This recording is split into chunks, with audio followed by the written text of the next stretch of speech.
신한대학교 사회복지학과 교수 황희숙입니다.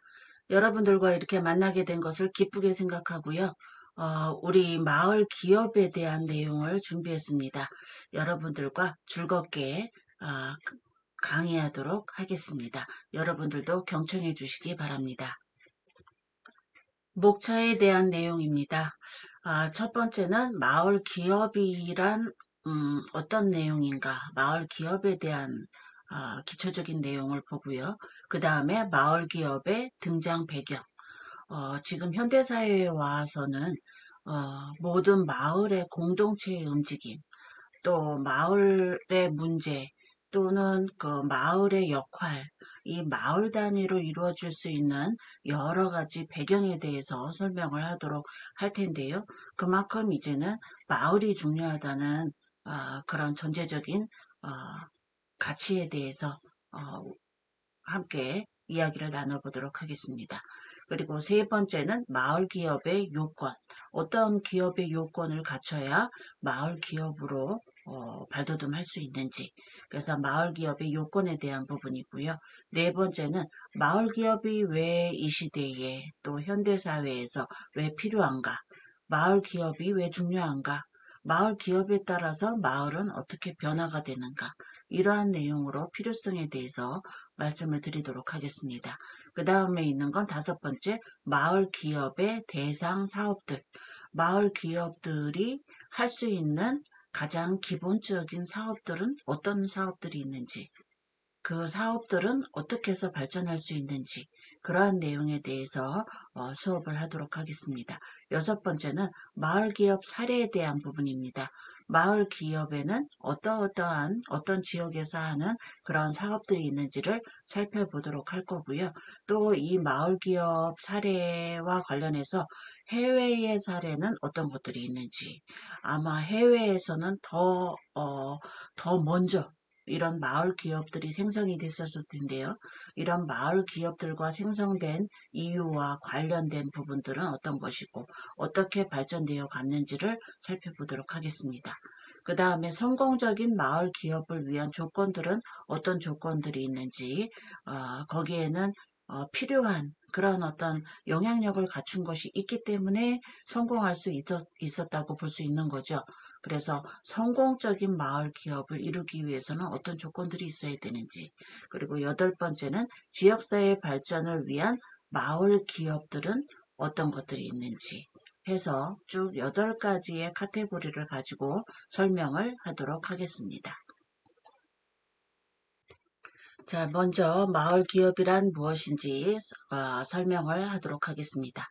마을 플러스 기업이라는 말이죠. 마을 안에는 각 그 주체들이 있습니다. 마을 주민이죠.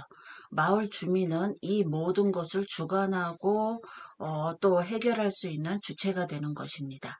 이 마을 주인이 주도적으로 주민의 욕구와 지역 문제를 해결하고자 지역의 각종 자원을 활용해서 사업을 하는 조직 활동이라고 볼 수가 있겠습니다. 마을은 마을의 특성들이 있죠. 해변가에 마을이 있는가 하면 도시 중심가에 마을이 있고요. 또 산촌을 이루는 마을이 있고 또 덜어는 옹기종기 아름답게 형성된 그런 마을들도 있습니다. 이런 마을들은 예전부터 지금까지 꾸준히 그 역사성을 갖고 있는데 그 마을이 갖고 있는 정체성이란 매우 중요하다고 볼 수 있는 겁니다. 그 마을에서 어떤 훌륭한 사람도 태어나서 자랐고요. 또 그 마을에는 훌륭하게 헌신하면서 봉사한 그런 마을의 어르신도 있고 또 열심히 생활하고 있는 그 마을의 각 주민들이 있습니다. 그래서 이런 마을 주민들이 주도적으로 어떤 주체성과 주관성을 갖고 그들의 욕구와 지역 문제를 해결하기 위해서 각종 자원을 활용해서 해결해 나가는 그런 어떤 조직체, 그런 활동이라고 보는 뜻이라고 볼 수가 있겠습니다.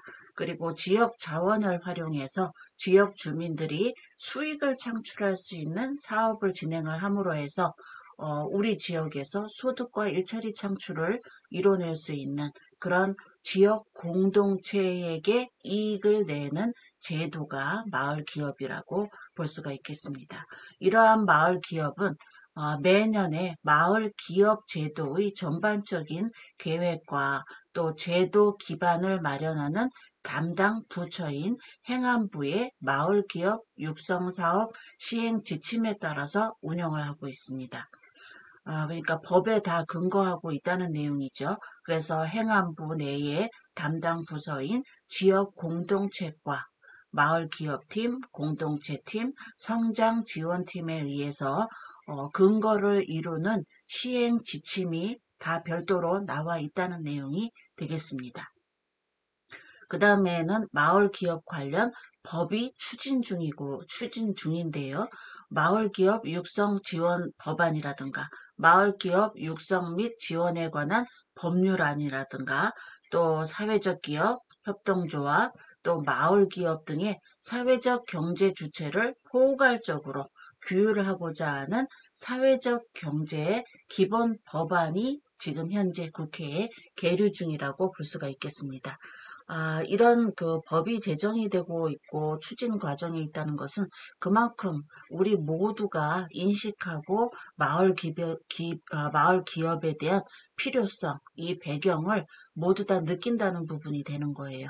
우리가 어떤 대기업에서 하는 사업에서만 의존해서 일자리를 갖는 것보다 우리 마을 중심으로 마을 단위에서 마을 화폐를 통해서 또는 마을의 식자재를 통해서 우리 마을이 해결할 수 있는 조그만 어떤 생산성 있는 가치 활동을 함께 할 수 있도록 하는 그런 마을 기업이 점점 더 성장하고 발전돼 가고 있다. 이렇게 볼 수 있는 것입니다.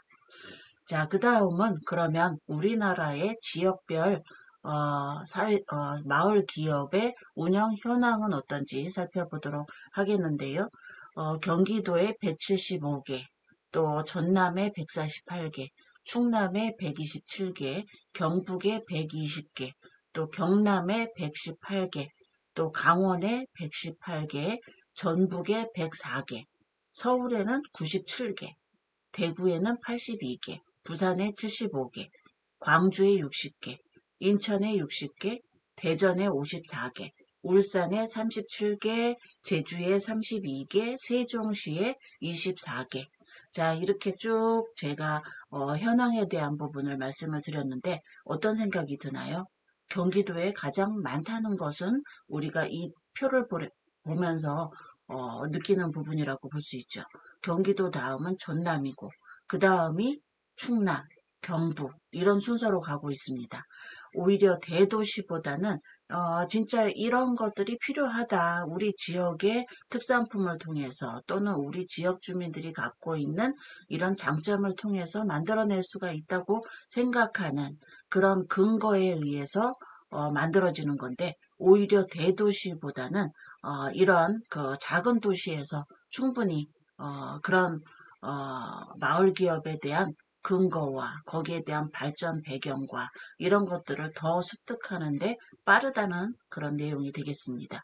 그래서 전체 1556개 마을 기업 중에서 68%인 1063개가 특광역시 외의 지역에 위치하고 있다고 볼 수 있는 거죠. 그리고 법인의 형태로는 영농조합법인이 있고 또 농업회사법인 또 영어조합법인이 거의 반을 차지한다고 볼 수가 있겠습니다. 그리고 이런 것들은 도시에 몰리지 않는다는 게 지역 균형 발전 면에서 장점이지만 특광역시에서도 많이 생겨서 활력이 불어넣어질 수 있어야 될 것이라고 볼 수 있겠습니다. 자, 제가 PPT의 내용을 한번 넣어봤는데요. 이 학생은 어떤 학생이냐면 고등학교 2학년 때 버스 앱을 개발한 유주왕군이에요. 근데 이 유주왕군은 아주 유명해졌습니다. 그래서 여러 회사에서 이 학생을 우리 회사로 데리고 오기 위해서 아주 많은 노력을 하고 있다고 볼 수 있는 거죠. 이 유주환 군은 고등학교 2학년 때 학교에 아마 그 자주 지각을 했었던가 봅니다. 그래서 언제 버스가 오는지 그 버스 회사에 전화를 해서 그 버스가 언제 도착하는지, 또 어디다 전화를 해야 되는지, 전화를 했더니 또 다른 곳으로 또 연결을 시켜준다던가, 이러다 보니까 아무 도움을 받지 못했던 거예요. 본인은 답답했던 거죠. 그래서 답답하다 못해 서울버스라는 애플리케이션을 제작했다고 볼 수가 있는 겁니다. 그래서 이렇게 제작할 당시만 해도 이 친구의 이런 아이디어를 존중하지는 않았어요. 그렇지만 교통에 문제가 되고 또 이 그 어플리케이션을 통해서 많은 도움을 받았던 사람들이 다 그 각각 그 서울시 그 교통과에다가 문의를 하게 됩니다. 그러다 보니까 유주왕군의 이 어플리케이션을 구청이나 이런 시청에서 받아들이게 되고 또 받아들이게 되면서 서울버스 앱이 아주 많은 사람이 애용하는 그러한 어플리케이션이 되었다는 겁니다. 그래서 물론 그 본인이 불편하기 때문에 시작한 하나의 아이디어였지만 이 사람만 불편했던 게 아니죠. 모든 다른 사람들도 같이 함께 불편하고 어떤 해소받기 위해서 이런 방법을 찾고는 싶었으나 하지는 못했는데 이 유주왕군이 이런 어플을 만들므로 해서 지금은 뭐 버스에 대한 앱이 상당히 많아요. 많이 발전했죠. 근데 이 유주환 군이 만든 이 앱은 결국 다음 회사에 팔리기도 해요. 아마 그 값은 어마어마한 값에 팔릴 수가 있는 그런 어, 어떤 기업의 대표가 됐습니다. 그래서 지금 이 앱을 개발하는 것은 혼자만의 어떤 편의를 위해서 개발한 것이 아니라 모든 공공의 어떤 다른 모든 사람들을 위해서도 발전하게 한 그런 기여가 크다고 볼 수가 있는 거죠. 또 밑에 나와 있는 건 보시면 영국의 한 지자체가 운영하는 픽스 마이 스트리트 사이트예요. 이 사이트에는 고장난 자전거에 대한 신고라든가 위치라든가 이런 것들이 표시되어 있습니다. 이것도 마찬가지로 지금과 같은 스마트폰, 어떤 앱 이런 것들을 통해서 발전시킬 수 있는 충분한 그런 과정이 되었다고 볼 수가 있는 거죠. 뿐만 아니라 요즘은 스마트폰을 통해서도 어, 오픈 거버먼트 이니셔티브라고 하는 그런 웹사이트를 운영하게 되는 그러한 여러 정부 조직들도 볼 수가 있습니다. 결국은 이런 것들은 요즘 어떤 문화적인 또 소통할 수 있는 또는 개발할 수 있는 그런 아이디어와 이러한 역량들이 아주 그 많아졌다고 볼 수 있는 거죠. 우리가 불편해서 어쩔 수 없었지, 그렇게 지낼 수밖에 없었어 이런 것들이 아니라 좀 더 개발하고 좀 더 어떤 것들이 더 살아가는데 더 좋은 그런 영향력을 주는지를 찾아보고 그런 것들을 개발하고 또 그 개발한 것을 활용할 수 있도록 공공의 이익을 위해서 나누어 주었을 때 이런 부분들은 아주 그 마을이 발전할 수 있는 또는 국가가 발전할 수 있는 그러한 그 기초를 만들어준다고 볼 수가 있겠습니다. 오른쪽에 있는 내용은 마을 기업, 우리 지금 만나 이런 마을 기업 네트워크 박람회예요. 이 박람회에서는 이 우리나라 전체에 있는 마을 기업들이 모여서 같이 이 이벤트 홀에서 서로 이야기도 하고 또 거기에서 참신한 아이디어도 모으고 그 아이디어에서 이런 부분 여기까지인데 더 이상 발전되지 않는 부분이 있다고 하면 여기에 모인 사람들끼리 내에서 또 새로운 아이디어를 추구할 수 있도록 하는 그러한 박람회장이라고 볼 수가 있겠습니다. 여기 내용이 재밌죠? 네트워크 파티. 음, 우리는 그냥 이런 그 공공의 넓은 장소에서 서로 이야기를 나눌 수 있는 이런 공간만 배려를 해줘도 아마 좋은 아이디어들이 많이 나올 거라고 볼 수가 있겠습니다. 자, 그 다음은 마을 기업의 등장 배경이 되겠습니다.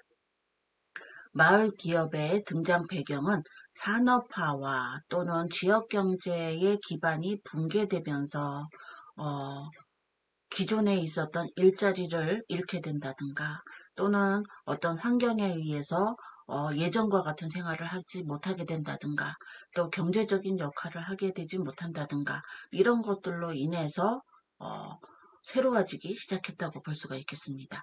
방법이 없으면 모르는데 방법은 만들어지게 되는 하나의 과정을 이끌어 준다고 볼 수가 있는 거죠. 그래서 민영화, 시장화로 인한 공공성이 후퇴하게 되는데 여기에 따라서 어떤 국가에서 해줄 수 있는 역량만을 바란다면은 도시는 점점 더 위축되고 힘들어질 겁니다. 또 더군다나 어떤 재원에 대한 어떤 풍족한 재원이 따르지 않는 경우에는 결국 지자체에 아무리 힘 있는 지자체라고 하더라도 앞으로 이끌어 나갈 수 있는 여러 확산시킬 수 있는 사업들은 점점 줄어들 수밖에 없는 것이 되는 거죠. 그러다 보니까 범죄와 또는 교통과 또 안전 문제가 심각하게 됩니다.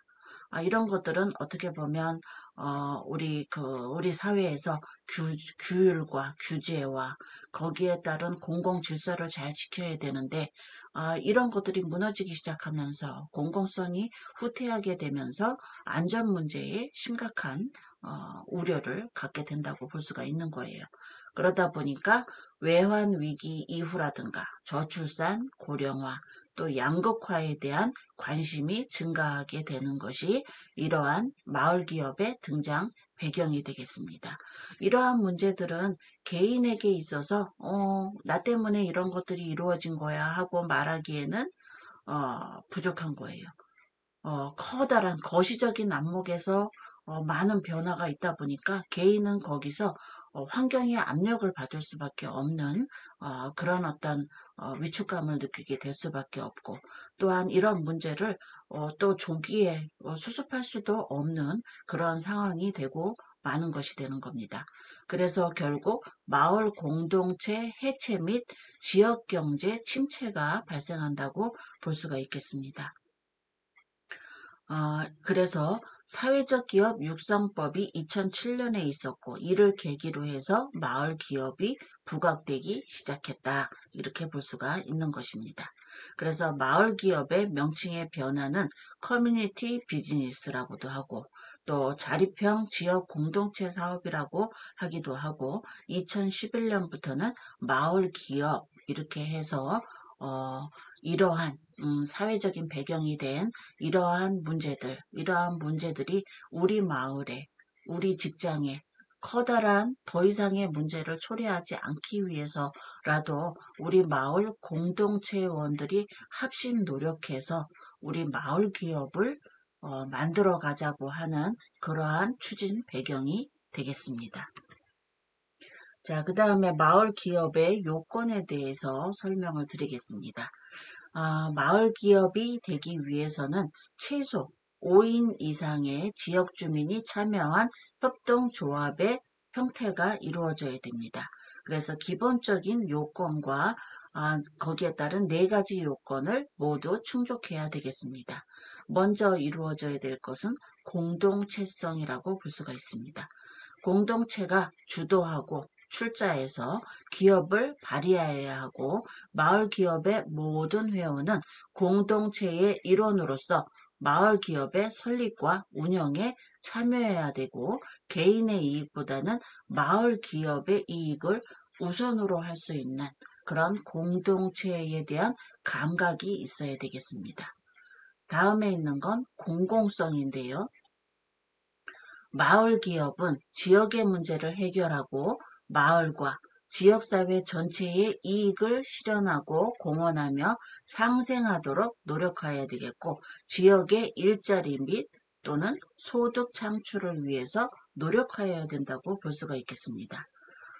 먼저 말씀드린 것이 공동체성과 공공성인데요. 이런 공동체성과 공공성을 발현시키기 위해서는 그만한 교육이 필요하겠죠.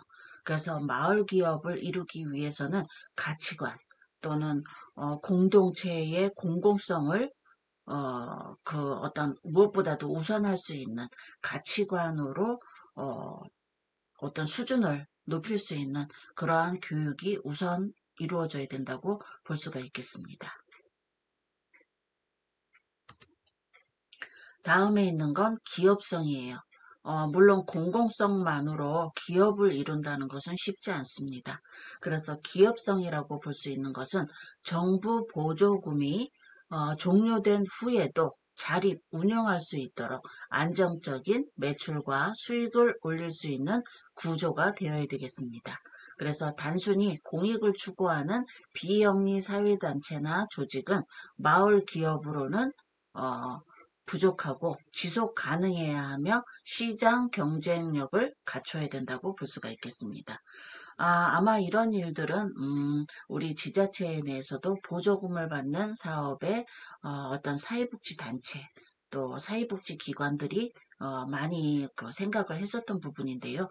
좀 더 이 마을 기업에서 추구할 것은 지역 자원들을 활용해서 좀 더 어떤 이런 어떤 기업적인 성과를 갖출 수 있는 또 시장의 경쟁력을 갖출 수 있는 그런 점에서 다른 어떤 보조금에 의존하는 사업과는 다르다고 볼 수가 있겠습니다.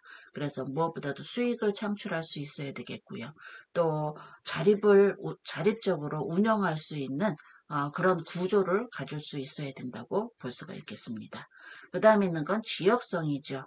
그래서 마을 기업은 동일한 생활권을 기반으로 거주하는 지역 주민들이 참여해서 주도적으로 지역 자원을 활용한 사업을 할 수 있어야 되겠습니다. 그래서 마을 기업을 지속 가능한 사업으로 성장 발전시킴으로써 또 지역의 일자리도 창출할 수 있고 또 지역 경제를 활성화시킬 수 있도록 하는 그런 주민의 삶의 질을 높일 수 있는 그런 목적을 갖고 지역 공동체의 활성화를 이룰 수 있는 그런 구조가 만들어져야 된다고 볼 수가 있겠습니다. 다음은 마을 기업의 필요성에 대해서 설명드리도록 하겠습니다. 마을 기업은 그럼 왜 필요할까요? 지금 우리는 4차 산업혁명 시대를 맞이하고 있습니다. 4차는 거의 융복합이라는 말씀들 많이 들어보셨을 겁니다. 그래서 지금까지 순수한 어떤 활동보다는 아주 융복합적인, 그래서 좀 더 발전을 기할 수 있는 그런 역량을 기초로 해야 된다는데 기반을 갖춘다고 볼 수가 있겠는데요. 지역 경제 기반을 마련하면서 지역 공동체를 활성화시킬 수 있는 양대 축을 발전시킬 수 있는 그러한 체제가 무엇인가? 그러기 위해서는 지속 가능한 마을로 성장 발전할 수 있는 마을 기업이 이루어져야 된다.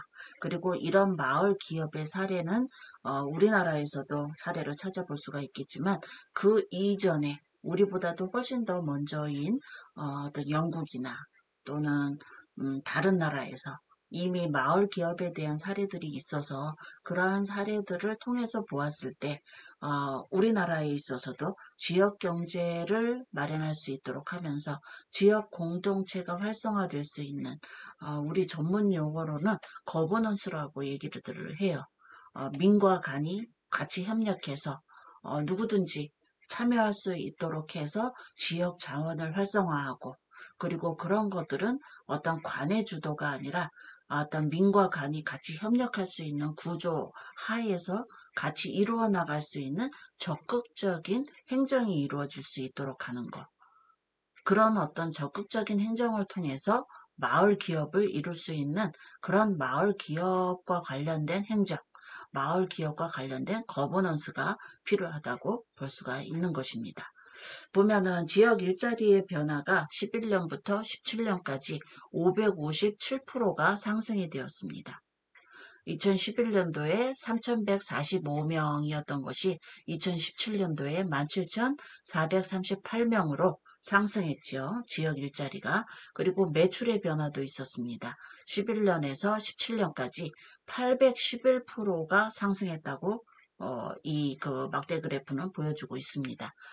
맨 처음에 2011년에 196억 원이었던 그런 매출이 2017년도에 1,599억 원의 그런 매출을 보였다는 거죠. 그래서 이 어떤 이런 시계열 자료를 통해서 봤을 때도 확실히 증가하는 면들을 보여주고 있는 거죠. 이렇게 들쑥날쑥한 것도 아니고 꾸준히 발전하고 있는. 그래서 법안을 마련해서 마을 기업에 대한 좀 더 체계적인 그런 법적인 조건을 강화할 수 있는 이런 것들이 지자체에 필요하다고 생각을 하게 되는 것입니다. 다음에 있는 건 마을 기업의 대상 사업들인데요. 그러면은 이러한 매출을 보였던 이런 사업들은 어떤 사업들이었는지 한번 살펴보도록 하겠습니다. 먼저는 지역 특산품과 관련된 것이에요. 그래서 지역 특산품과 또 자원에 대한 활용 사업.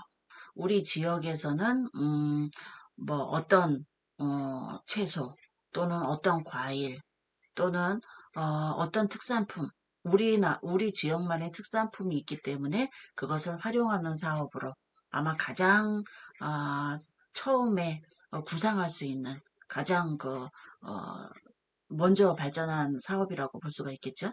그 다음에 구도시 및 전통시장 상가를 활성화하는 사업. 우리 시에서도 아마 이런 전통시장 상가를 활성화시킬 수 있는 이런 데 기여한 많은 사람들이 있습니다. 그리고 뿐만 아니라 구도시와 신도시 간의 그런 어떤 균형되지 못한 그런 발전의 모습을 봤을 때 또는 구도심의 여러 어떤 특징적인 부분들을 봤을 때 전통시장을 활성화할 수 있는 방법 이런 것들로 해서 마을 기업이 이루어졌다고 볼 수가 있겠고요. 또는 공공 부분에 위탁 준 그런 축제라든가 급식이라든가 이런 걸 통해서 마을 기업이 만들어졌고요. 또 지역에 따라서는 폐기물 지역에서 어떤 쓰레기에 대한 거 또는 뭐 환경을 저해하는 거 또는 의약품에 대한 거 이런 폐기물들이 있어요. 그래서 폐기물 처리 및 자원 재개발에 대한 사업. 우리가 봤을 때 뭐 하나의 건전지를 활용을 함에 있어서도 건전지들을 다 모아서 그 건전지를 제2의 에너지원으로 활용할 수 있는 방법을 만든다든가 또는 뭐 환경을 개선하기 위해서 어떤 자원을 활용한다든가 뭐 여러 가지가 있죠. 그래서 우리가 뭐 유해한 그런 물질보다는 순수한 물질을 통해서 좀 더 청소하고 닦고 또는 깨끗하게 개선할 수 있는 환경을 만드는 것. 이런 것들도 마을 기업의 한 가지였다. 이렇게 볼 수가 있겠고요. 또 자연 생태 관광이라든가 자전거 활용이 있겠는데요. 녹색 에너지 실천 사업이라 그래서 자연 생태 관광 차에서 뿜어나오는 매연이라든가 이런 것들로 인한 게 아니라 자전거를 통해서 어떤 생태계를 좀 더 변화시킬 수 있는 그런 녹색 환경을 만들다든가 이런 부분들. 학교도 뭐 녹색 캠퍼스 이런 내용들도 있죠. 그래서 환경을 유해하는 그러한 것들을 소거시키고 좀 더 자연 생태적인 부분을 받아들이는 그런 실천 사업이 또 마을 기업의 대상이었다. 이렇게 볼 수가 있습니다. 또한 전통 기술과 고부가가치 기술을 활용한 기술 기반형 마을 기업 육성 사업도 있습니다. 그래서 전통 기술이라고 하면 뭐 막걸리를 만드는 기술이라든가 또는 발효 음식이라든가 발효 식초라든가 여러 가지가 있죠. 또 고부가가치 기술도 활용을 함으로 해서 그 마을에서는 좀 더 우선적으로 활용할 수 있는 어떤 마을 기업의 대상인 대상으로서의 육성 사업을 이뤄나가는 이런 것들인데요. 아마 간단하게 6가지만 봤지만 이 외에도 여러 가지 많은 것들이 있을 것입니다.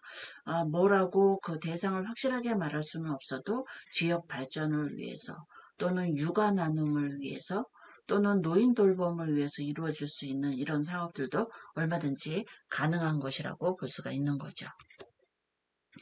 다음은 이제 마을 기업 사례에 대해서인데요. 제가 그 사진을 통해서 찾아본 것은 먼저 있는 게 전라남도 여수시가 되겠습니다.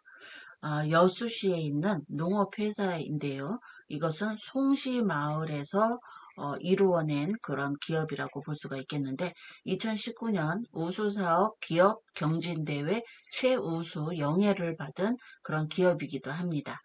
학교가 폐교가 된 후에 농촌 체험장으로 개선을 해서 폐교 학생이라든가 마을 학생 또는 또 소득 환생, 또 학교 환생, 지역 환생 이렇게 해서 새롭게 환생하는 그러한 사업을 추진하게 된 그러한 내용이 되겠습니다.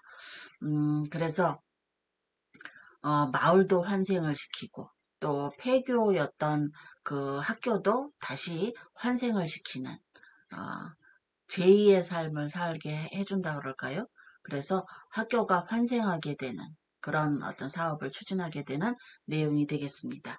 그래서 사업 내용에는 농특산물 가공식품, 오란다 등의 전통 식품 제조, 판매 이런 것들이 있고요. 또 농촌 교육 농장이라든가 파충류 체험장 또는 체험 프로그램을 운영을 해서 이루어지는 그런 사업들이 되겠습니다. 2014년부터 판로 확보가 어려운 마을 농산물 매입이라든가 판매 후에 이 모든 것들을 주민소득증대에 활용을 했고요. 또 전남 마을 기업이라든가 청년 농업인 6차 산업 활성화를 위해서 네트워크를 구성하고 판로를 개척한 그런 그 마을 기업 사례라고 볼 수가 있겠습니다. 다음에 있는 건 인천 계양구에 있는 아모르 카페예요. 여기에서는 인천 지역의 중증 장애인 문제 해결에 많은 공헌을 한 모범적인 마을 기업이라고 소개할 수가 있겠습니다. 사업의 내용은 장애인과 비장애인이 함께 일하는 카페를 운영하는 그런 사업인데요. 아마 지역들에 따라서는 또 장애인 복지관이라던가 이런 어떤 단체에 있어서는 이런 카페를 운영하는 경우들이 그렇게 흔하게 잘 보이기도 해요. 스스로 하는 사업으로. 근데 이 아모르 카페는 지역 차원에서 이런 그 모범적인 마을 기업으로 발전시켰다는 그런 내용이 되는 겁니다. 그래서 사업장을 활용해서 지역사회 내에 취업 교육을 시키고 또 나눔을 실천할 수 있도록 하는 사업 내용이고요. 취업이 어려운 장애인 대상의 취업 훈련을 실시함으로 해서 직원으로 채용하는 그런 일자리 창출을 한 그런 모범적인 그런 마을 기업이라고 볼 수가 있겠습니다. 그리고 장애인 가족 간의 지역사회 공동체를 조직하고 유지할 수 있었던 그런 사업이었고요. 지역 공동체 행사에 지속적인 참가라든가 지역 나눔 장터 참여 등의 사업장을 활용해서 나눔을 실천한 그런 사업이라고 볼 수가 있겠습니다. 다음에 있는 건 경기 용인 마을 협동조합이 되겠습니다. 지역 주민들의 소통을 담당하는 사랑방 역할을 하는 마을 기업이라고 볼 수가 있겠는데요. 사랑방, 보통 보면은 지역사회 보장 계획에서도 서로가 모일 수 있는, 소통할 수 있는 그런 욕구들을 참 많이 갖고들 계시거든요. 그래서 여기서 말하는 소통을 담당하는 사랑방의 역할, 이것으로만 봐도 여기 용인마을에서 이렇게 함께 이야기하고 함께 나누면서 이런 사업을 진행했다는 게 여실하게 잘 보여지는 것 같습니다. 사업 내용에는 지역 농산물을 이용한 마을 식당을 운영을 했어요. 그리고 유기농 반찬을 배달하고 도시락을 주문 배달하고 또 학교 단체 급식을 공급하는 그런 사업 내용을 갖고 있다고 볼 수가 있겠습니다. 여기 그림에서만 봐도 밥풀 과자, 건빵 이런 것들이 있죠.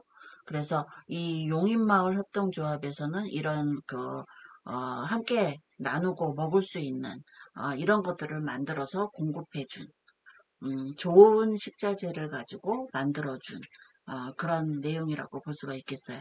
그래서 관내 생산 농산물을 원재료로 하는 식당부터 지역 농산물 공동 구매 등의 사업을 확대해서 로컬 푸드 활성화를 통해 마을 공동체를 실현을 했다. 또 매년 그 지역 축제에서 어운목 그 골목 문화제가 있는데 여기에서도 지역 상권 활성화에 대한 노력이라든가 또 지역 내의 협동조합과 마을 공동체 간의 교류를 실시하는 데 일조를 했다. 이렇게 볼 수가 있겠습니다. 다음에 있는 건 전북 완주예요. 비봉우리 콩 두부 영농조합 법인이 되겠습니다. 슬로건은 콩 마을의 심장이 되다. 콩이 마을의 심장이다. 이런 그 뜻인 것 같아요. 그래서 사업 내용은 두부, 매생이 두부, 콩물, 쌈무 등 가공식품 생산 및 판매를 하고 또 두부 만들기, 또 농산물 수확 등의 체험 프로그램을 운영한 이런 내용들이 사업 내용이라고 볼 수 있겠습니다. 그래서 가공식품을 생산하고 판매해서 체험 프로그램을 운영하고 또 주민 일자리 창출과 마을 주민의 상생 등 사회적 가치를 실현한 그런 내용이 되겠습니다. 이제는 뭐를 판다는 것만으로 끝나는 게 아니라 팔면서도 같이 이야기도 나누고 같이 일자리도 창출하고 같은 주민들끼리 더 같이 상생할 수 있는 그런 사회적 가치를 실현하는 그런 의미에서 아마 다른 그 물건을 팔고 어, 화폐를 받고 하는 그런 주고받는 이런 어떤 교환적인 그런 것들이 아니라 좀 더 포괄적인 그런 의미에서 서로 교환할 수 있는 그런 가치 실현이 이런 마을 기업의 좋은 사례인 것 같습니다. 또 마을기업 제품의 모든 원료는 지역 농산물을 활용하여 생산하여 지역 내 로컬푸드 매장에 납품을 하게 되는 이런 경우가 이런 그 전북 완주의 비봉우리 콩두부 영농조합 법인이 되겠습니다. 다음에 있는 건 제주의 무릉 외갓집이에요. 음, 보시면 친정엄마의 마음으로 마을 농산품을 꾸러미로 만들어서 공급하는 마을 기업이 되겠습니다. 그래서 여기서는 매달 제주의 제철 농산물로 구성한 꾸러미를 회원들에게 정기적으로 배송하는 그런 사업인 거죠. 그래서 한 달에 한 번씩 계약을 맺은 도심지에 거주하는 소비자들에게 5가지 안팎의 지역 농산물을 박스에 담아서 보내는 사업. 이것이 제주 무릉 외갓집이라고 볼 수가 있어요. 그러니까 외갓집에서 보내오는 물건 이런 뜻이 되겠죠. 그래서 일사일촌 회원제로 농산물 꾸러미 판매를 통한 수익 창출과 지역 네트워크 사업이다. 그래서 네트워크를 활용을 해서 공동체성을 회복시키고 또 지역의 활력을 제고하는 성공 모델로 자리 잡은 게 이 마을 기업이라고 볼 수가 있겠습니다. 다음에 있는 건 인천의 협동조합 다락이에요. 다락인데 사업 내용은 먹거리, 또 아동 도서, 또 소형 가전, 또 공동 구매라든가 나눔 장터를 개최해서 엄마 강사를 활용한 부가트 또는 과학 또 무료 강의 이런 것들이 이 그 인천 협동조합 다락의 사업 내용이 되겠습니다.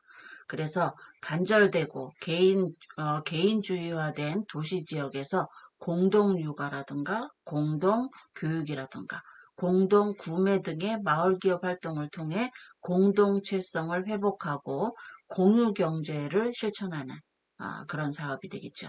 그리고 공동체 중심의 공유 경제와 공동 물품 구입, 또 사회 경제와 관련한 엄마 강사 양성을 통해서 지역 발전과 공동체 구성의 운영 체계를 확립하는 지역 사회에 공헌하는 그런 사업이라고 볼 수가 있겠습니다. 우리는 이런 내용으로 누군가 맨 처음에 이야기를 했을 때 아마 그렇게 하면 좋겠지 하고 끝나버렸을 그런 사업들이 많이 있었을 거예요. 그렇지만 좀 더 추진해서 실천하고 또 그러한 경력을 쌓게 해주고 또 그런 경력을 통해서 또 계속 강사로 기여할 수 있도록 또는 공헌할 수 있도록 이렇게 할 수 있는 것 자체를 이 지역사회에서 주도해서 할 수 있다는 것은 매우 의미 있고 좋은 그런 사업이라고 계속 언제까지나 우리가 칭찬하고 알려줄 수 있는 그런 사업이라고 볼 수가 있겠습니다. 다음에 있는 건 성미산 마을인데요. 마포구 성산동에 위치하는 지역으로 행정구역으로 개편된 마을이 아닌 인근 주민에 의해서 만들어진 기업이라고 볼 수가 있겠습니다. 그래서 이 성미산 마을은 공동 육아에서 시작해서 대안학교를 거쳐서 마을 기업으로 확장을 한 케이스예요. 그래서 주민들이 공간을 공유하는 전통적인 마을 대신에 가치관을 공유하고 또 주민들이 능동적으로 참여할 수 있는 새로운 형태의 도시마을이다. 이렇게 볼 수가 있습니다. 그래서 약 70여 개의 커뮤니티 활동이 있고요. 또 단위에 따라서 독립적으로 활동하면서 필요에 의해서 또 만들어지면서 또 없어질 때는 없어지면서 또 새롭게 또 협력해서 할 수 있는 그런 사업들로 또 거듭나는 그런 사업이라고 볼 수가 있겠습니다. 그래서 보면은 성미산 마을 지도를 이렇게 만들었고요. 그래서 걷고 싶은 지도. 그래서 이렇게 지도를 만들고 거기에 성미산 학교가 있어요. 그래서 이런 학교에서 학생들을 교육을 시키고 어, 또 마을에 극장을 만들어서 또 극장을 활용할 수 있는 그런 공간을 만들어 주고요. 그리고 작은 나무를 통해서 주민들이 사랑방 역할을 하는 그런 카페를 만들어서 지원해주고 그리고 생협이에요. 그래서 식자재라든가 여러 가지 어, 즉 그 직거래 장터라든가 이런 걸 만들어줘서 서로 먹거리도 구입하고 또 필요한 것들을 구입해서 나눌 수 있도록 하는 그러한 공간을 만들어줘서 활용할 수 있게 하는 건데 자, 이런 것들이 성미산에서만 필요한 게 아니라 당장 우리 마을에서도 항상 필요한 것이라고 볼 수가 있습니다. 저는 그 지역사회 보장 계획을 수립한 연구 책임자로서 역할을 해봤는데요. 대부분의 우리 지역 주민들은 서로 모여서 서로 같이 나누고 서로 아이도 돌봐주면서 공부도 시키고 또 공부방도 할 수 있는 멀리 가지 않아도 되는 그런 어떤 그 저녁 때 공부할 수 있는 청소년 공부방 이런 것들도 있었으면 하는 그런 욕구들이 많았습니다. 다문화 사람들도 마찬가지 서로 모여서 자기가 갖고 있는 재주와 자기가 갖고 있는 어떤 그 음, 좋은 그런 영향력들을 발휘할 수 있는 그런 것들을 많이 찾게 되거든요. 그래서 이런 것들을 할 수 있도록 지원해주고 함께 공간을 만들어주고 모일 수 있도록 해주고 들어주고 또 함께 이야기를 나눠서 더 좋은 방향으로 만들어갈 수 있는 그런 것들이 필요하다고 볼 수 있는 거죠. 그래서 그러기 위해서는 무엇보다도 그 어떤 제안을 받았을 때 또는 그런 아이디어가 있었을 때 그러면 좋긴 하겠지 하고 끝나는 것이 아니라 좀 더 그를 위해서 추진해보고 같이 협력해주고 우리 지역 주민이기 때문에 협력해주는 그런 어떤 가치관이 중요하다고 볼 수가 있겠습니다.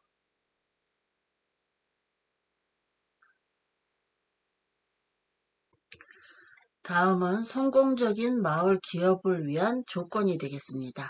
자, 이런 마을 기업이 성공하기 위해서는 지역 주민 공통의 관심사에 기반한 마을 기업이 추진되어야 되겠습니다. 반대하는 사람들도 있겠죠.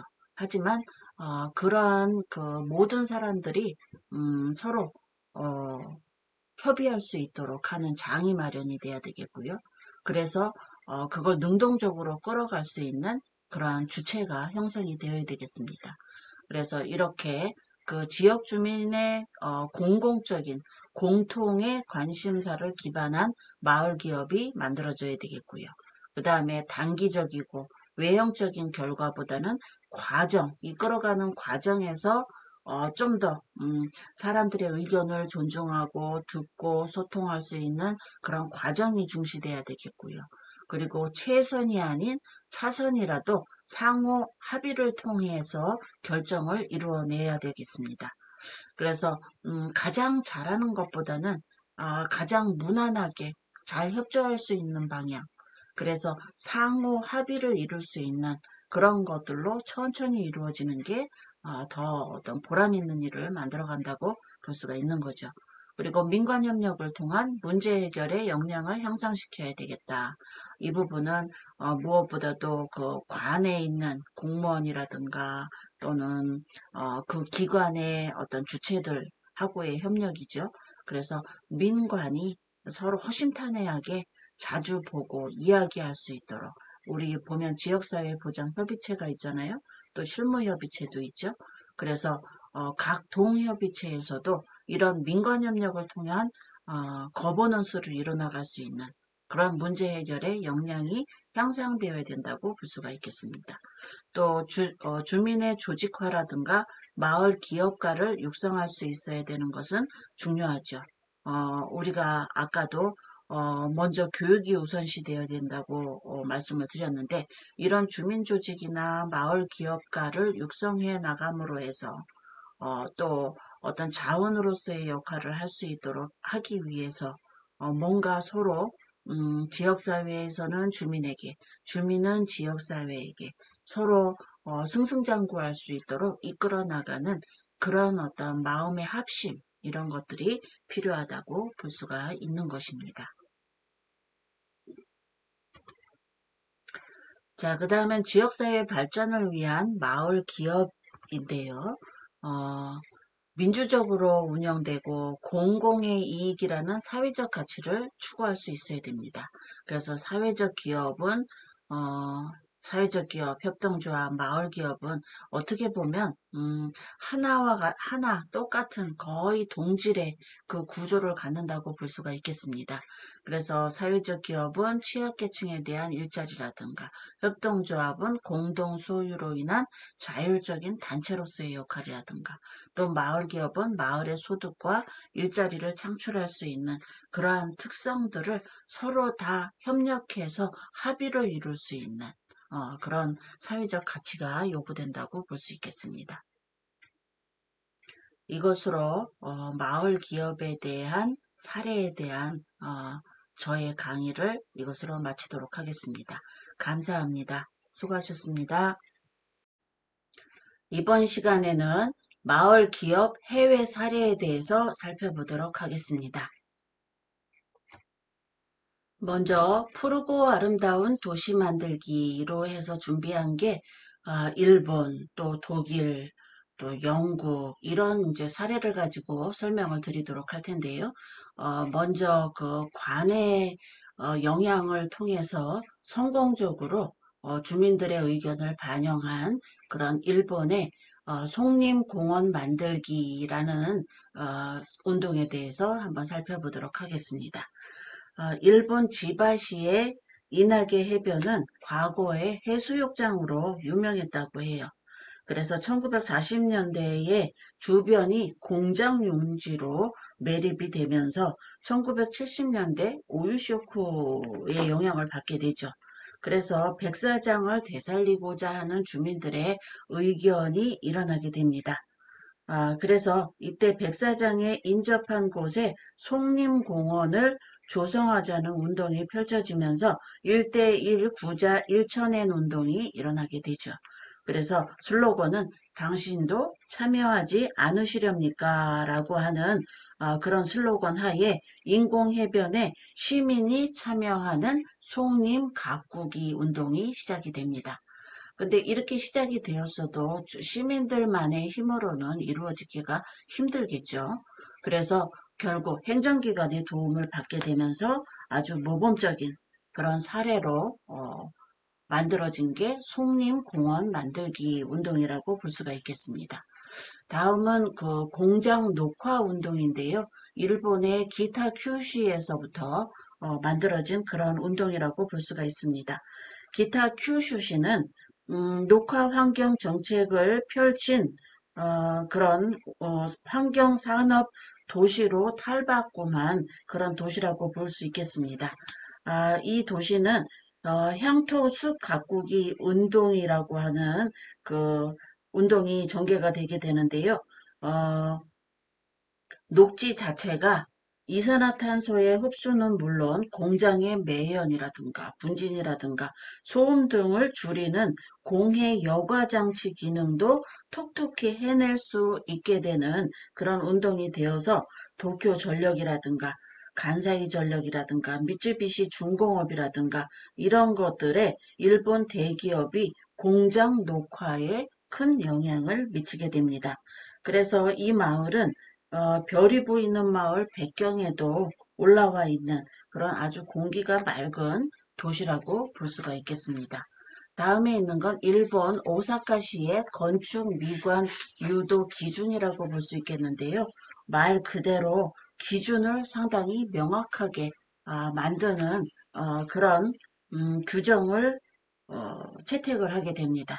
그래서 사전에 협의 요령을 갖출 수 있도록 그렇게 하는 운동이라고 볼 수가 있어서 건물주가 이런 신축이나 또는 이제 건물을 짓게 됐을 때 건물 정면의 폭은 뭐 10m로 한다든가 또는 4층 또는 6층 높이로 건물을 짓게 한다든가 또는 재질이 어떤 색, 외관은 훼손되지 않는 그런 모양으로 한다든가 또는 속이 보이는 그 그릴 셔터로 한다든가 또는 세탁물 등이 거리에서 보이지 않도록 한다든가 이렇게 해서 디자인을 상당히 규정에 의해서 명확하게 하게 함으로써 사전에 협의를 하고 그 협의에 따라서 마을을 그렇게 디자인하는 그런 기준안이라고 볼 수가 있겠습니다.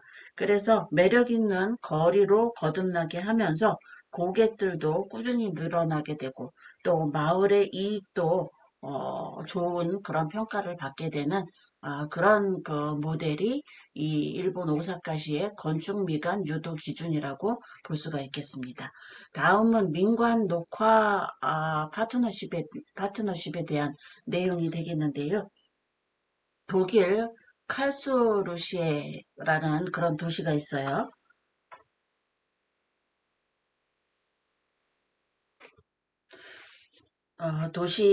독일의 칼스루시에의 민관 녹화 파트너십에 대해서 설명을 드리면요.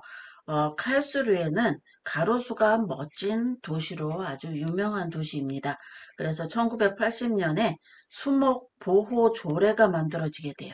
그래서 이 조례에 의해서 시내의 일정 규모 이상의 나무를 보호수로 지정을 하고 이를 훼손한다든가 이런 적발이 되게 되면 벌금이 우리 돈으로 거의 5천만 원 정도가 나간다 그러죠.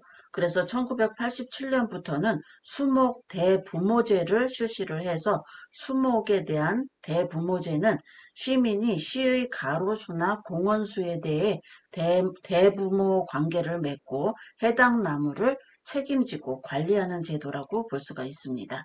그래서 1985년부터는 1년에 두 차례씩 뒤뜰 가꾸기 경연대회도 실시를 한다고 해요.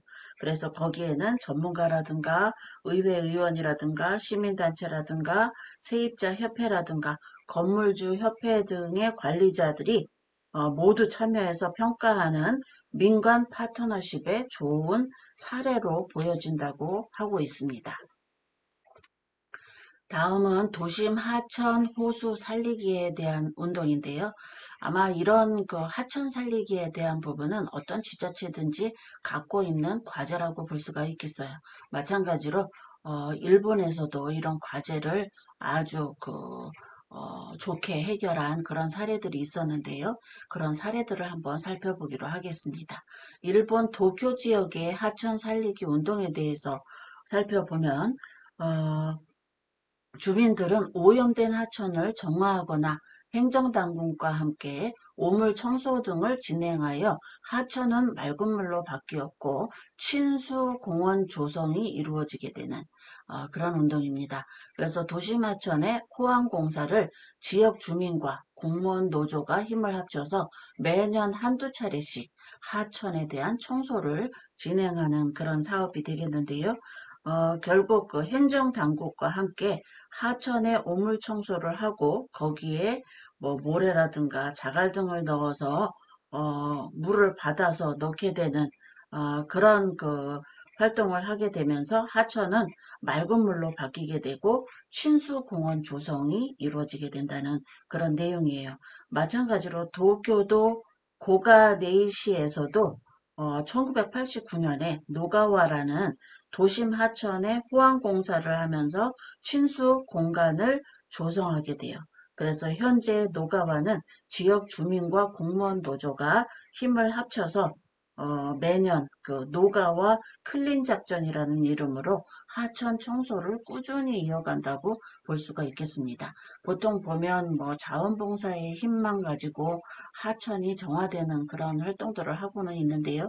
결국은 이렇게 민관이 협력해서 주기적으로 적극적으로 할 수 있는 이런 행정이 필요하다고 볼 수가 있겠습니다.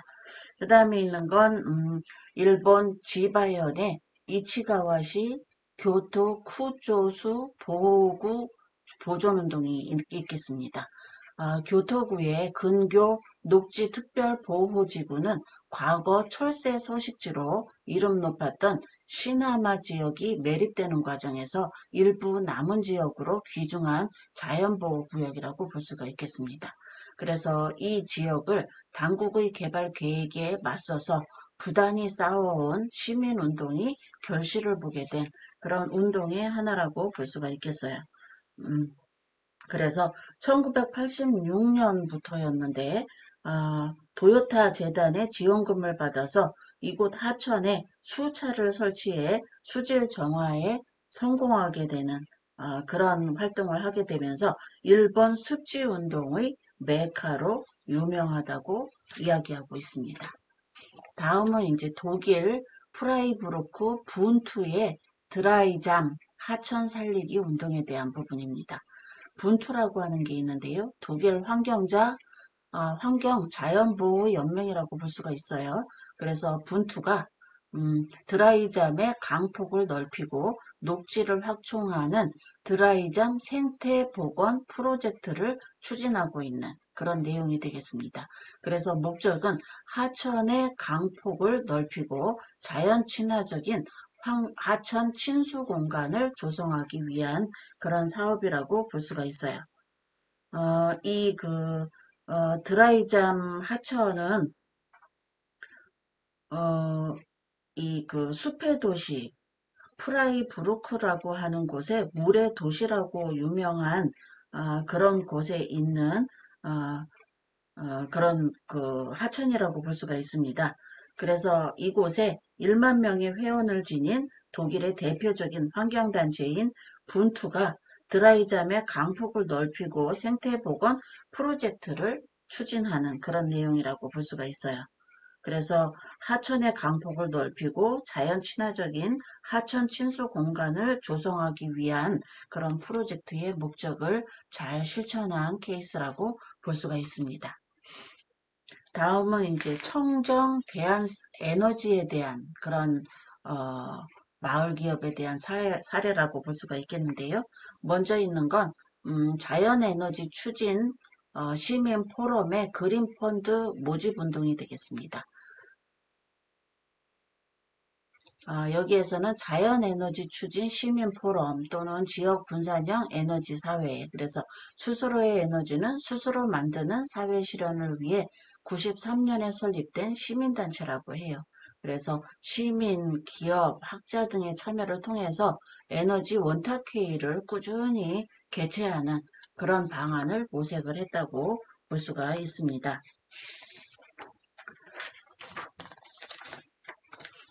그래서 여기 그린펀트에서는 에너지 소비량을 줄이고 태양열이라든가 풍력이라든가 지속 가능한 에너지의 보급 운동을 시민이 중심이 돼서 추진하게 되는 그런 내용이 되겠습니다. 그래서 이 펀드의 목적은 자연 에너지에서 자신들의 생활에 필요한 에너지를 스스로 마련해서 재해 시 필요한 비상용 전원으로 사용할 수 있는 지역 공동의 자연에너지 이용 시설을 확보하자는 데 목적이 있다고 볼 수가 있습니다. 다음에 있는 건 미해현의 반원자력 발전소 반딧불치 연대 모임에 대한 활동이 되겠습니다. 태양광 발전으로 원자력 발전을 폐기시킬 수 있다는 믿음을 바탕으로 결성된 미해현의 태양광 발전의 모임이 되겠어요. 그래서 가동 중인 원자력 발전소 50기와 건설 중인 원자력 발전소 4기를 합친 총 발전량 4,553만 킬로와트인데 비해서 태양광의 발전은 3킬로와트짜리를 전 모든 가정에 설치할 경우 총 발전량은 9,729만 킬로와트의 경우 원자력 발전소는 필요 없겠다 하는 그런 주장이 되겠습니다. 다음에 있는 건 스웨덴의 베크쇼시의 화석연료 제로화 선언이 되겠습니다. 이것은 스웨덴 남부 산림지대에 있는 베크쇼라는 그런 지역이 있어요. 인구 7만여 명의 도시이기도 한데 이 도시는 호수의 오염을 계기로 해서 환경에 대한 관심이 높아지게 됩니다. 그래서 94년에 지속가능한 지자체라는 개념을 중심으로 시민 환경단체인 SNF와 함께 고민한 끝에 95년 10월부터 5년에 걸쳐서 환경지자체 베크쇼 만들기에 나서게 됩니다. 그래서 그러기 위해서는 작업위원회를 발족을 하게 되고요. 거기에 따른 이제 목적은 재생 가능한 자원 에너지를 이용하는 것, 그리고 천연 자원을 가능한 한 효율적으로 이용하는 것, 그리고 다양한 행정 활동에서 발생하는 부자원은 재활용, 재자원화를 만드는 것. 그 다음에는 생물 다양성과 생태계 보존에 노력하는 것. 또 환경적으로 혹은 건강에 유해한 물질을 사용 금지할 것. 또 사회적인 환경의 창조를 포함해 생활 환경을 개선할 것. 이런 그 목적을 가지고 프로젝트를 진행을 하게 됩니다. 그래서 이런 진행을 위해서는 꾸준히 이 작업위원회의 모임이 활성화돼야 되겠죠. 그래서 이런 그 지역의 기업인들이 환경 카페에서 정기적으로 모여서 커피를 마시면서 환경에 대한 논의를 함으로써 수백여 개의 지역 기업의 네트워크가 만들어졌다 그래요.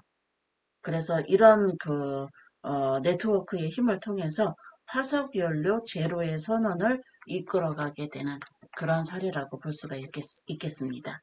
그 다음에 있는 건 덴마크 하벤 마을의 풍력협동조합이 되겠는데요. 어, 덴마크 공과대학의 요한 노르고 박사가 1986년에 옛집을 빌려서 에너지 절감 주택으로 개량하는 것에 따라서 풍력 발전기 한 대를 설치해서 어, 활용을 하게 됩니다. 그래서 조합원이 27명으로 구성된 풍력협동조합이 그 중심이 되어서 이루어지는 그런 협동조합이라고 볼 수가 있겠어요.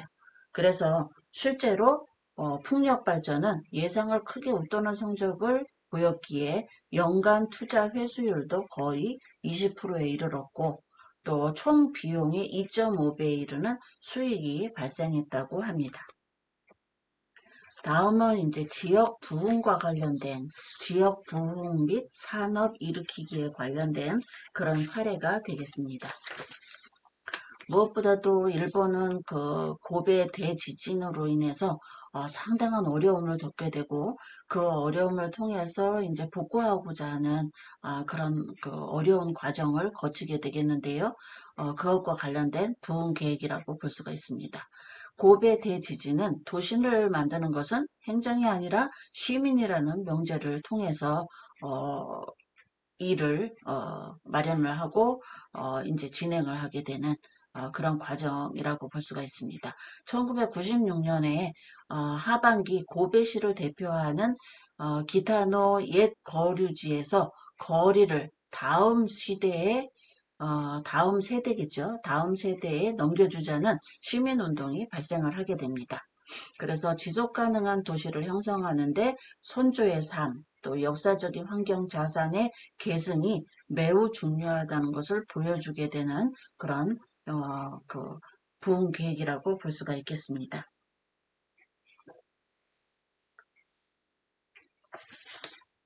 그 다음에 있는 건 아카다현의 오다테시의 패션 공장이라고 볼 수가 있겠는데요. 전국적인 뮤직 콘서트와 패션 쇼를 가지면서 스포츠점과 협동으로 스포츠 패션을 도입해 대대적인 홍보를 진행하게 되는 그런 패션숍 지도까지도 작성을 하게 되는 그런 아이디어라고 볼 수가 있겠습니다. 이 도시는 7만 명의 도시예요. 그래서 쌀의 생산자이자 또는 천연 기념물인 아키다기현의 고장이기도 해요. 그래서 동광산이 급격한 엔고로 쇠퇴하게 되면서 지역 경제에 타격을 입게 됩니다. 그러면서 정부로부터 불황 특정 지역으로 선정되기까지 하죠. 그래서 지역 활성화를 위해서 5대 과제를 도출을 하게 됩니다. 거기에는 첫 번째가 패션의 거리를 만들자. 또 두 번째는 지역 산업을 부흥시키자. 세 번째는 고령자 문제를 해결하자. 또 네 번째는 역전 재개발을 하자는 마을 운동이 일게 됩니다. 또 다섯 번째는 관광 종합 개발을 하자. 이러한 이제 그 다섯 가지의 과제를 통해서 이제 실천을 하게 되죠.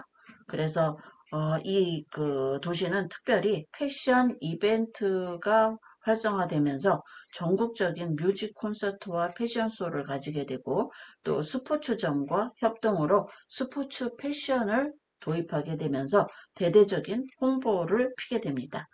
그리고 아까도 말한 것처럼 패션 숍 지도를 작성을 해서 역이나 병원들에도 비치를 하게 됩니다. 그래서 일본에서는 나름대로 패션 도시로 발돋움하는데 성공한 그런 케이스라고 볼 수가 있겠습니다. 그 다음에 있는 건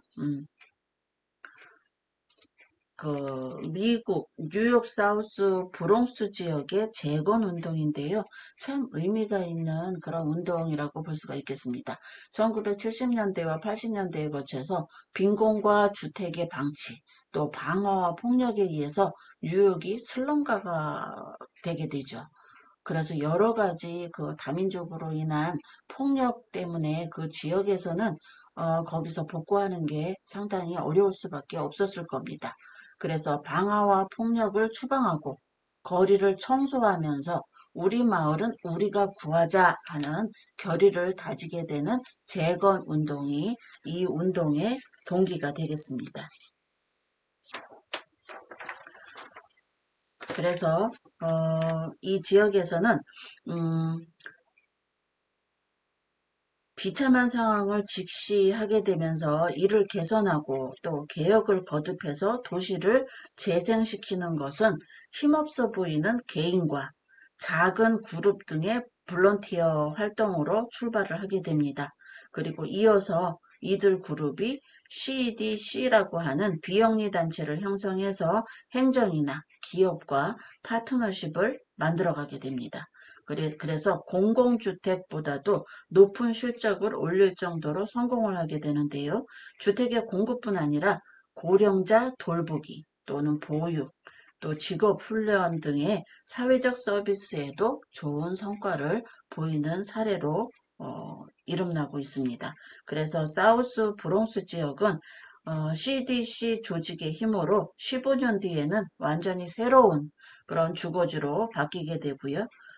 그리고 방화와 폭력을 추방하고 거리 청소를 하면서 우리 마을은 우리가 구하자라는 결의를 다진 그 마을의 재건이 가능했던 한 사례라고 볼 수가 있겠습니다.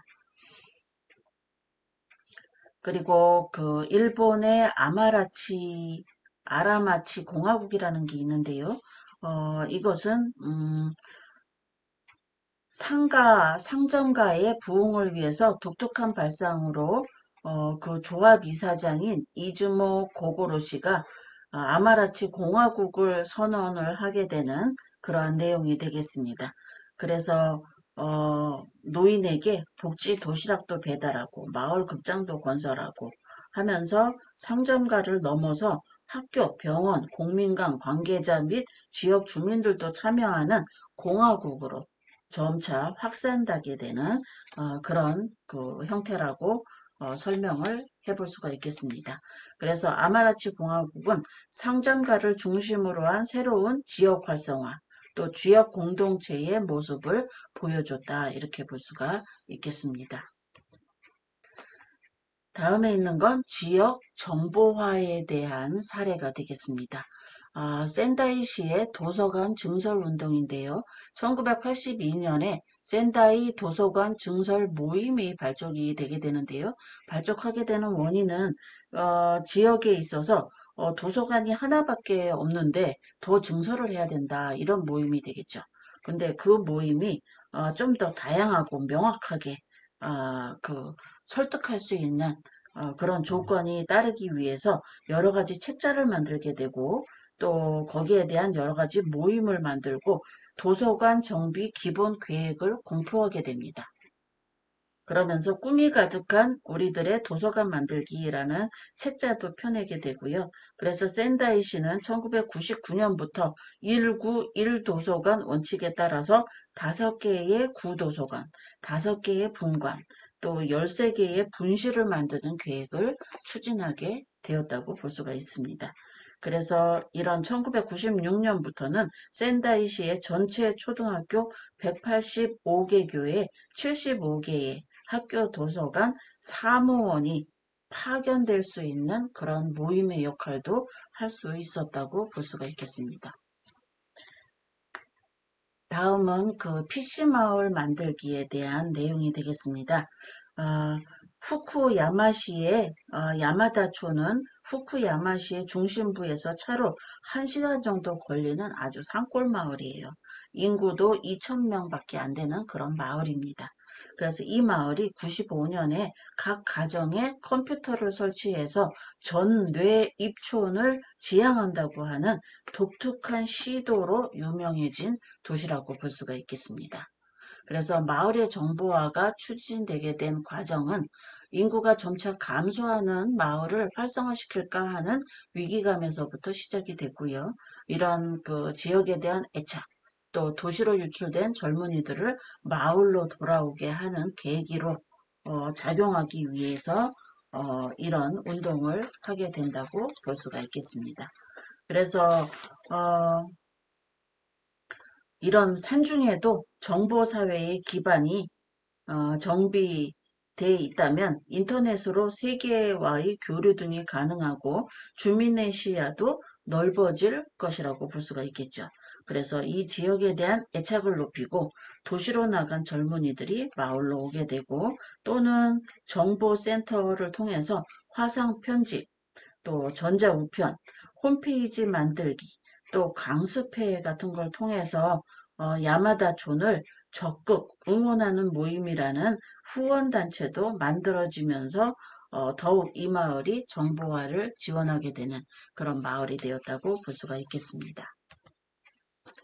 다음은 지방자치단체장이 선도하는 선진 환경도시 만들기에 대한 내용이 되겠습니다. 무엇보다도 그 어떤 모든 아이디어들이 민간에 의해서 이루어진다고 해도 관의 도움을 받아야 되겠고요. 또 관은 특별히 지자체장의 마인드가 중요하다고 볼 수가 있겠습니다. 그래서 지방자치단체장이 선도하는 그런 마을을 만들기 위해서 첫 번째 살펴본 게 하이델베르크 구상이라고 볼 수가 있겠어요. 독일의 하이델베르크 베아테 베베르 시장의 구상인데요.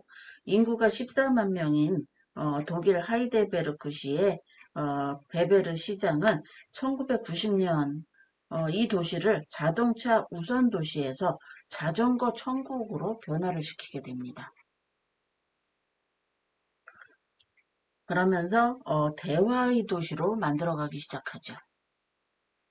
그래서 하이델베르크는 1993년에 비해 도심에 있는 이산화탄소 배출을 30% 줄였고 1986년에 비해 도심의 질소산화물의 배출을 65%나 줄이는데도 성공을 하게 됩니다. 그리고 1990년에 비해서 음용수 소비도 12%, 생활쓰레기 49%를 줄이는데도 성공한 그런 시장이라고 볼 수가 있습니다. 그래서 2005년까지 이산화탄소 30%를 줄이기 목표를 달성하기 위해 시민과 모임을 70회 정도 또는 시민 의견을 최대한 수렴하는 그러한 그 과정을 이끌어간다고 볼 수가 있겠습니다. 다음에 있는 건 태양도시 만들기에 대한 내용인데요. 독일의 프라이부르크 레메 시장인데요. 메입니다. 롤프 메메 시장의 태양도시 만들기예요. 프라이부르크 시민들은 탈원전에 대한 에너지 자립도시를 추구하게 되죠. 그래서 태양에너지 시설을 대폭 도입을 하게 됩니다. 그래서 에너지 절약 주택을 개발 보급하는 시책을 피게 되고요. 에너지 효율화 정책으로 종래에 천연가스를 이용해서 지역 발전을 이뤄나가게 됩니다. 그리고 에너지 다양화 정책으로 태양광 또는 풍력, 수력, 지열 등의 자원 에너지를 적극 활용하는 정책을 피게 됩니다. 다음에 있는 건 환경지자체의 창조에 대한 내용이 되겠습니다. 일본 가마쿠라시 디케우치 겐 시장의 이야기가 되겠습니다. 목표는 인구 18만 명의 가마쿠라시의 이산화탄소 20%를 삭감하는 그런 운동이었고요. 그래서 모두 6개 분야에 걸쳐서 18개 목표로 분류가 되어 있습니다. 그리고 환경지자체라는 개념에선 전 분야에 걸쳐서 실시가 되게 되고 시가 솔선수범하고 기획에서부터 시민 참여를 통해서 파트너십을 구축하게 되는 그런 운동이 되겠습니다. 그리고 자동차 교통 또 억제정책 또 공공시설의 태양광 발전 장치 보급 등을 시행하게 되고요. 국제환경 네트워크와의 협력 강화 또 환경시민단체와의 파트너십을 확대하는 그런 내용이 되겠습니다.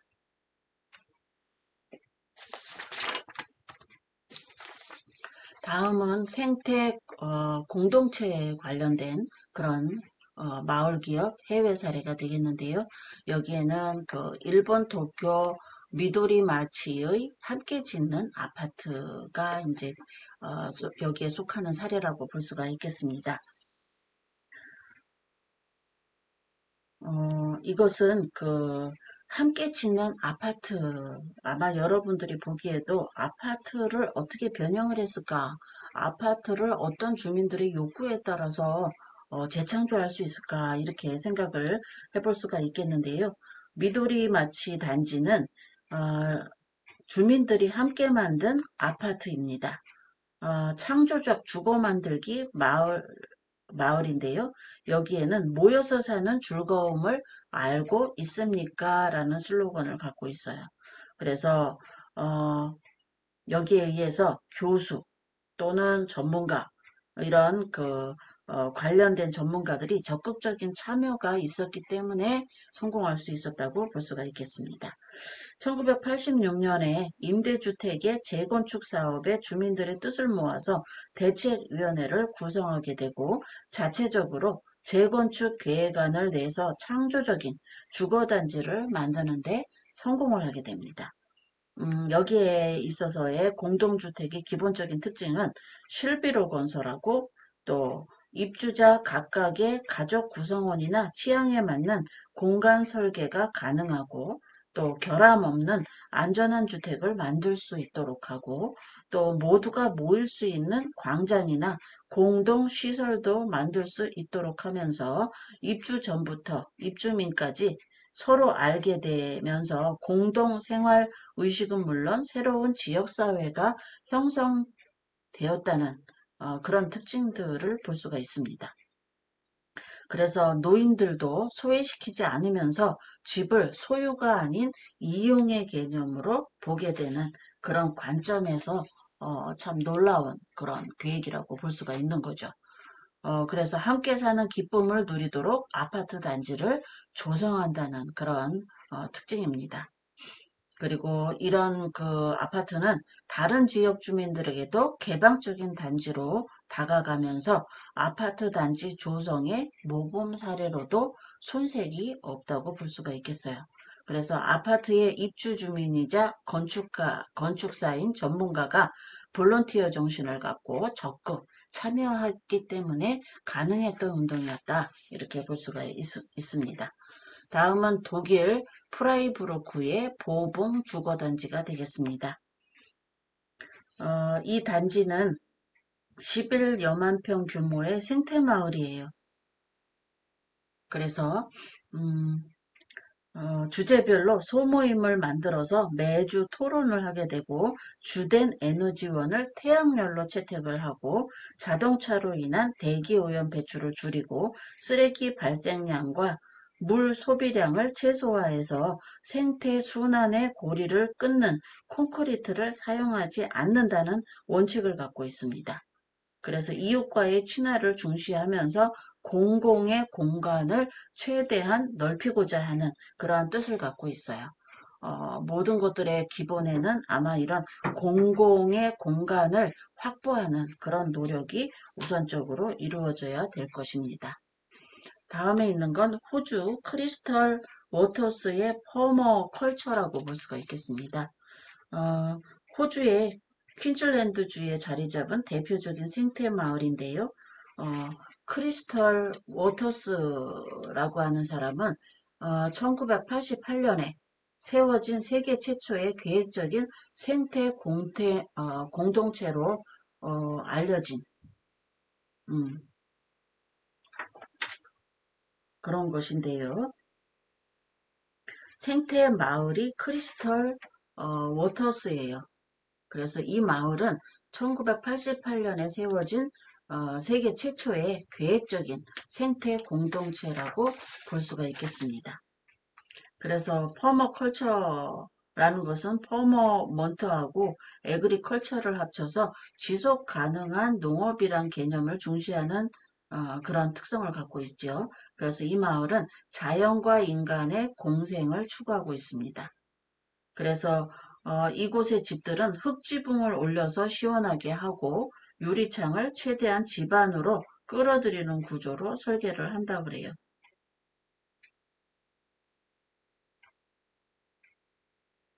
그래서 유리창을 통해서 밤에는 보온 효과를 내게 되고 그리고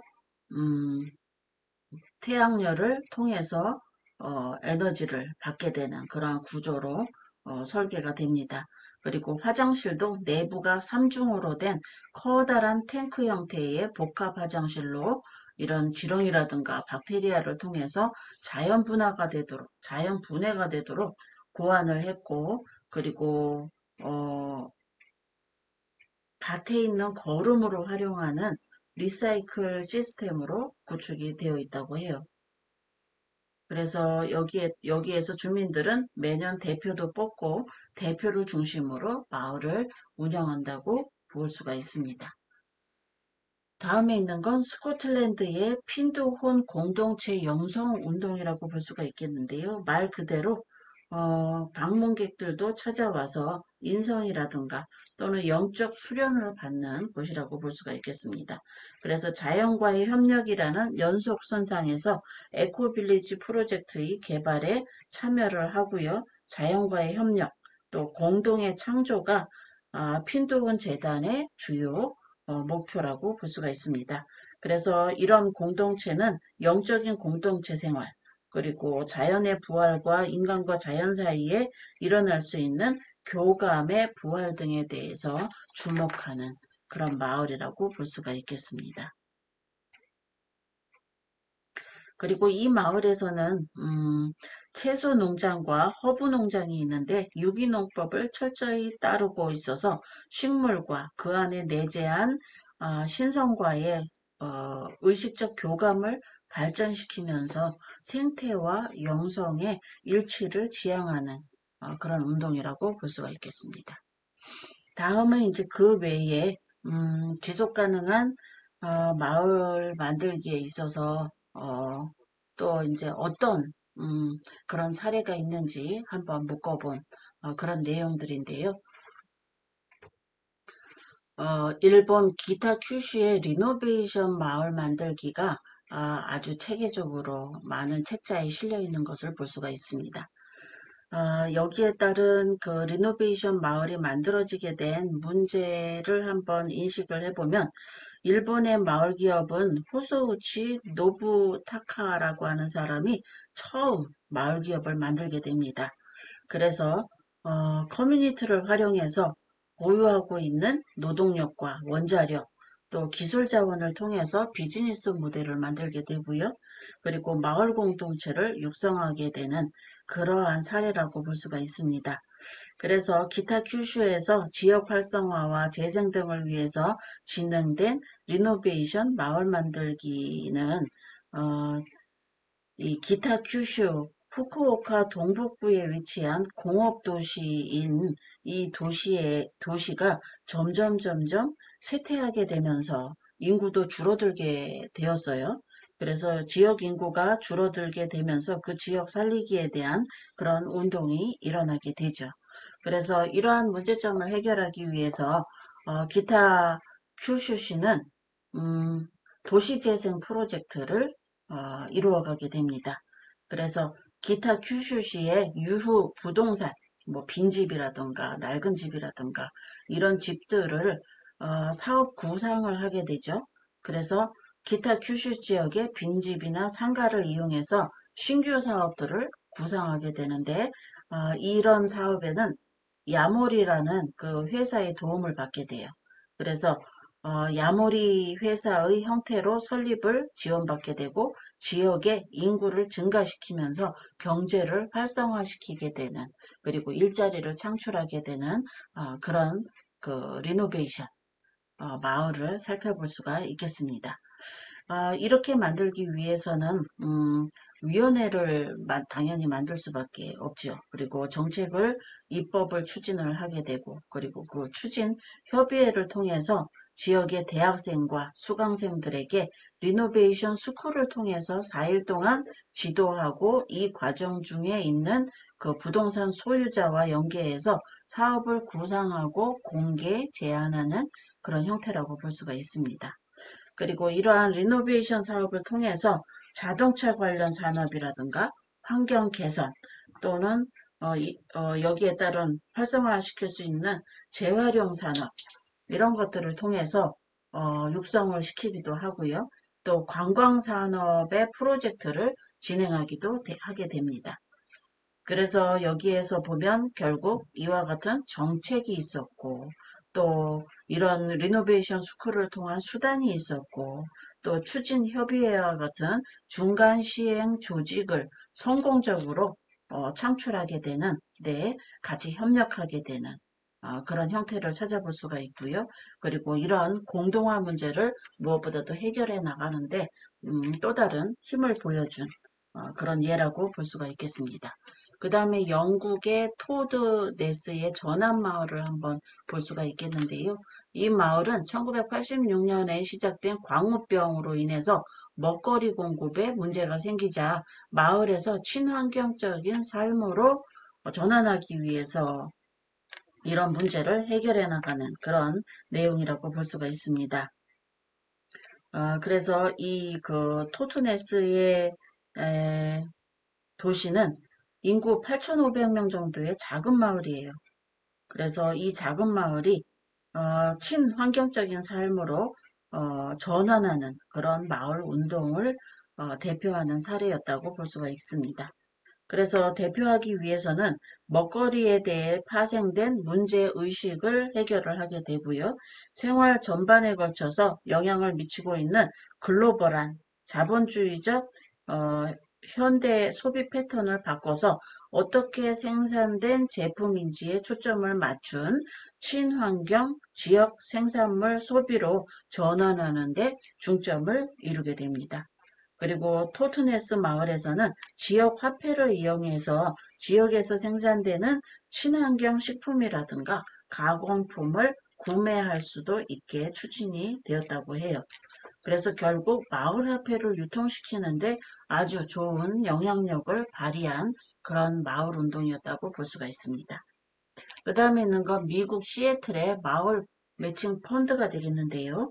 어, 마을 단위의 공동체 위원회가 설치되면서 상업, 교육, 여가, 또 봉사 등의 다양한 분야에서 자발적 형태의 공동체 위원회가 존재하게 됩니다. 그래서 도시의 핵심적인 역할을 수행하게 되는데요.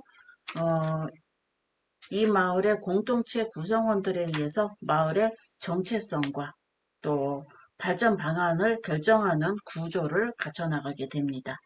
그래서 시애틀의 대표적인 마을계획 사업으로 마을 매칭 펀드가 있는데 이것은 마을 주민이 출자한 현금, 또 봉사활동, 기부금 등을 마을에서 필요한 공원 조성 사업이라든가 또 가로수 설치라든가 이런 데 활용되는 겁니다.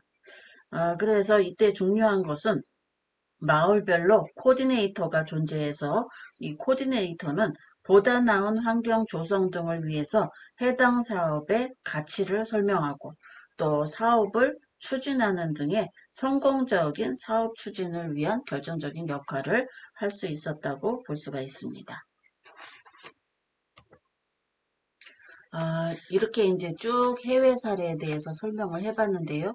물론 좋은 아이디어도 중요하겠지만 그 아이디어를 함께 공유하고 또 민관이 협력하고 또 적극적으로 민과 간이 협력하고 또 위원회를 통해서 만들어가는 그래서 아무리 작은 도시라도 그 도시가 좀 더 미래에 지속 가능한 마을로 만들어지는데 아주 혁신적인 역할을 하게 되는 그런 사례들을 살펴봤습니다. 그래서 이런 지속 가능한 마을을 만들기 위한 제언을 한번 찾아봤는데요. 첫 번째는 지역 주민의 애착심과 비전을 이끌어내야 된다. 음, 이런 애착심과 비전은 결국 그 지역의 정체성이기도 하고 역사이기도 하고 문화이기도 하죠. 그래서 이런 애착심과 비전을 갖는 데 있어서는 같이 동참하고 같이 협력하는 그런 대응 방법이 좋다고 볼 수가 있겠습니다. 그 다음에 종합적인 관점에서 마을 만들기를 시작해야 된다. 점점 마을이 쇠퇴해져 가고 또 인구가 적어지고 한다고 했을 때는 너나의 문제가 아니라 우리 모두의 문제라고 판단을 할 수가 있는 것입니다. 그래서 종합적인 관점에서 우리 마을이 좀 더 앞으로 우리의 삶의 질을 이어나갈 수 있는 그런 마을이 되기 위해서 서로 협력해야 되는 뭐 전문가 집단이라든가 기업이라든가 또는 어떤 개인 한 사람 한 사람이라든가 어떤 약한 어느 개인이라든가 그 누구도 예외일 수 없이 종합적으로 같이 만들어가는 그런 작업이 돼야 되겠습니다. 그 다음에 지역단체 주민회원들의 개성을 살려야 된다. 어느 한 사람의 주관적인 그런 내용으로 이끌어가는 것보다는 모든 다양한 사람들의 의견을 수렴할 수 있는 그런 그 의견의 장이 이루어져야 되겠고요. 또 그런 장이 이루어지기 위해서는 공공 장소가 좀 더 확보가 돼야 되겠습니다. 좀 더 넓은 장소로 공공 장소로서의 아주 편안하고 누구든지 제한할 수 있는 그런 장소여야 되겠습니다. 그 다음에 전문가의 참여가 중요하다. 전문가들 간의 네트워크가 실현될 수 있는 것은 상당한 지역사회의 자원을 활용하는 능력이라고 볼 수가 있는 거죠. 그래서 전문가들, 뭐 학계 전문가, 기업가 또는 연구가 또는 뭐 여러 가지로 많은 경력을 갖고 있는 사람들 또는 거기에 특징을 갖고 있는 여러 그런 전문가들이 모여서 활성화될 수 있는 그런 어, 대응 방법이 이루어져야 되겠습니다. 그 다음에 행정과 파트너십을 형성해야 된다. 행정에 있어서는 좀 더 적극적인 그런 행정이 필요하다고 볼 수가 있는 거죠. 예전에 있었던 어떤 행정의 틀보다는 행정에 있어서 좀 더 혁신적인 지역을 바꿀 수 있는 힘은 결국 적극적인 행정에 의해서 이루어진다고 볼 수가 있겠고, 보면 결국은 위원회의 여러 가지 다양한 모습들, 역할들, 거기에 어떤 연구하는 회의 또는 모임, 이런 것들이 활성화돼야지만 어, 이런 그 마을 기업을 만드는데 좀 더 혁신적인 그런 힘을 발휘할 수 있다고 볼 수가 있겠습니다. 그 다음에 마을 마인드, 환경 마인드가 있는 자치단체장을 뽑아야 된다. 이런 내용인데요. 이런 내용들에 대해서 아주 모르고 있는 것보다는 사전에 얼마나 관심을 갖고 또 이러한 그 마을 만들기에 대한 관심이 많은지 또 거기에 있어서 어떤 정책들을 갖고 있는지 어떤 매니페스토라 그럴까요? 예전에 했었던 그런 작업들이 있는지 또는 그런 내용들을 담고 있는지 이런 것들을 살펴봄으로 해서 이런 환경 마인드가 있는 그런 지자체장을 뽑을 수 있도록 하는 게 중요하다고 볼 수가 있겠습니다. 또 좋은 사례를 많이 보고 배워야 한다 이런 내용인데요. 오늘 본의 아니게 내용을 여러 가지로 찾아봤더니 일본의 사례들이 많았어요. 또 독일의 사례, 또 미국, 영국 이런 사례들인데요.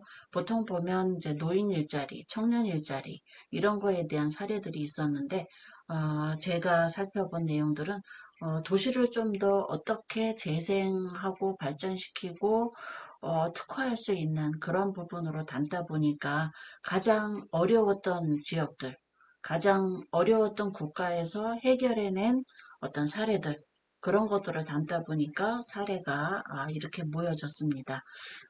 많이 이해해 주셨으면 좋겠고요. 이런 좋은 사례들은 너나 없이 어떤 지역에서든지 같은 내용과 정서를 갖고 있을 수가 있습니다. 그래서 그런 같은 내용들을 같이 공유해 가면서 어떻게 해결했는지에 대한 사례를 알고 우리는 우리 나름대로 우리 지역에 맞게끔 우리 실정에 맞게끔 활용해 나갈 수 있도록 하는 그런 방안이 우선적이고 좀 더 적극적으로 활용이 될 수 있는 방법이라고 볼 수가 있겠습니다.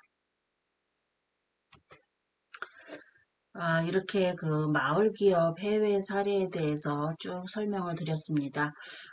중간에는 음, 그 마을에 대해서 어떻게 보면 저도 잘 알지 못하는 내용들이었는데, 이런 강의를 통해서 저도 많이 어, 공부한 그런 내용이었습니다. 예, 이렇게 수업을 들어주셔서 감사합니다.